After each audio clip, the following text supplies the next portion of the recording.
bakit walang helmet ang iyong anak, kapatid? Pangalawa, bakit nasa harap? Ang walang helmet is 1.5. Ang dress code, ibig sabihin, yung tsinelas mo, 500. Magkano po lumalabas? 2K. Tikitan mo to ng dress code violation, bibigyan ko ng helmet yung bata. Halika, subukan natin. Ate, hello po. Bakit walang helmet ang iyong anak, kapatid? Anak ko po. Anak mo, bakit walang helmet yan? Sira po yung helmet mo. Nasira. Ngayon kung nasira, anong gagawin natin? Dapat bilan ng bago. Kasi po bata po yan. Pag yan po na disgrasya, ikaw safe na safe ka. Dahil ikaw may helmet. Paano naman yung bata? Diba? Pangalawa, bakit nasa harap? Hindi ba niya abot yung foot peg sa likod? Baka makakabitaw. Oo, pero dapat ang tamang posisyon ng angkas nasa likod. Pag hindi, usog ate. Pag hindi po abot ng bata itong foot peg na to, ibig sabihin, hindi siya pwedeng sumakay ng motor. Yun po ang patakaran natin.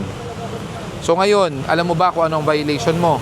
Aside from walang helmet yung bata, sinelas. Alam mo kung magkano ang violation mo? Ang walang helmet is 1.5. Ang dress code, ibig sabihin, yung tsinelas mo, 500. Magkano po lumalabas? 2K. So, paano po yan? Kawawa naman yung bata. Dapat pinag-helmet nyo.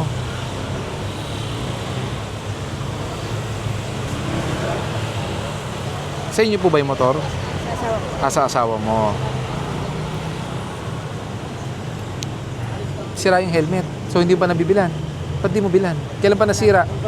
Wala pang pambili. Nako. Ilang taong ka na? 5. Anong grade mo na? Kinder.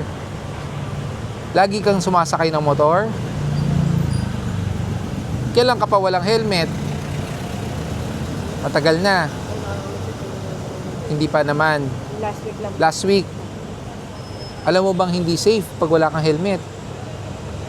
Oh, temo, buti pa yung bata. Alam, ikaw talaga.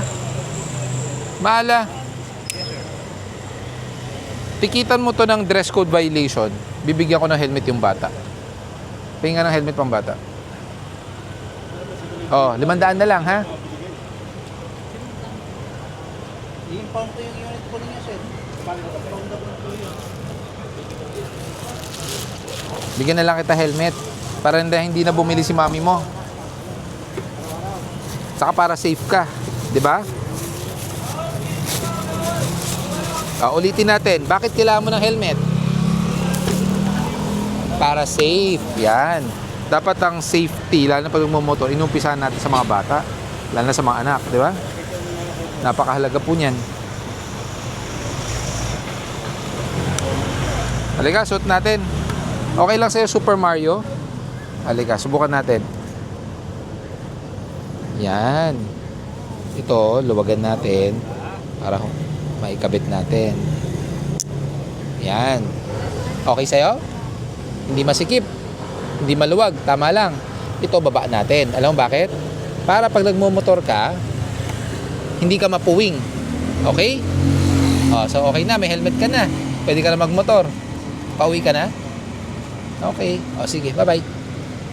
Salamat sa'yo, Gab ko.